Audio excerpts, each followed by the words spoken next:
Alright guys, my name's John Shaw, and today we're going to teach you how to squat. The squat is one of the most basic, most functional movements you can perform in the gym, and it's going to mimic a lot of other things you might do outside of life, such as getting out of a chair, getting up out of bed, getting up off the toilet. All these different things are going to involve the squat. So the way I like to teach the squat is from the ground up. So first thing we're going to do is we're going to look at our foot placement. We want our feet to be just outside of or just inside of shoulder width apart. Anywhere within that range and you're going to be in a perfect position.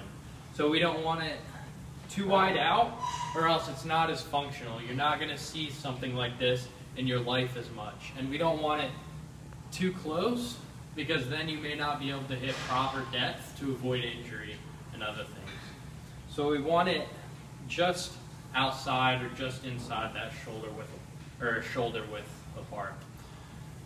Next, we're going to talk about initiating the squat. So to initiate the squat, you want it to begin at the hips. You don't want to start the squat at the knees because then that could develop some unnecessary stress on your knees and some stress that it's not used to either. So make sure you're starting it at the hips. Stop. So here's a bad version with initiating at the knees. Stop. This one is good, initiating with the hips first, then breaking at the knees. Go. Here's the same bad version from a different side view. Go. And here's the good version from the side view. So now that we got down how to start the squat, we're going to talk about the position of our knees throughout the entire motion. So what we want to look at is we want our knees to be tracking just outside of our big toe. So on our left foot, we want it to be just to the left of our big toe, and on our right foot, we want it to be just outside the right of our big toe. And we want to maintain this throughout the entire movement. So I'm just going to show you what this looks like.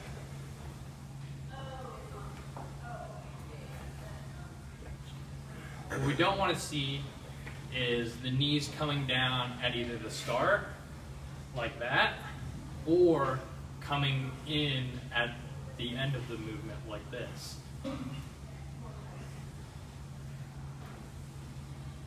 We want to try to keep them tracking over the outside of our big toes throughout the entire movement.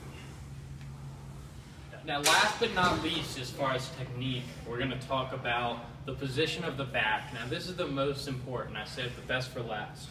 We want to try to maintain a tight midline, maintaining the natural curves of the spine. So that means our lower back is going to be just a little bit curved, if not completely flat. Completely flat is fine as well. Now, to maintain this, when you initiate the squat, same thing, pushing the butt back, all the other stuff we talked about. You want to make sure you're squeezing your abs tight, like somebody's about to punch you into the stomach, and then you want to squeeze your back tight as well. And this is all going on while we're doing the pushing the butt back, just like we already talked about. So I'm going to show you a couple good reps real quick from the side.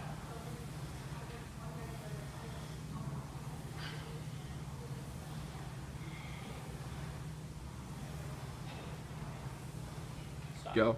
So now that you guys have seen a good squat, we're going to show you a bad one where we're losing that upper back and lower back tightness.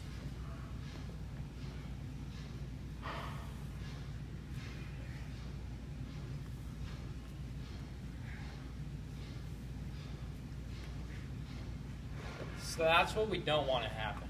We want to make sure we're keeping our core tight, squeezing our abs, squeezing our back throughout the entire movement so that we're staying safe, we're staying healthy, and we can keep on training.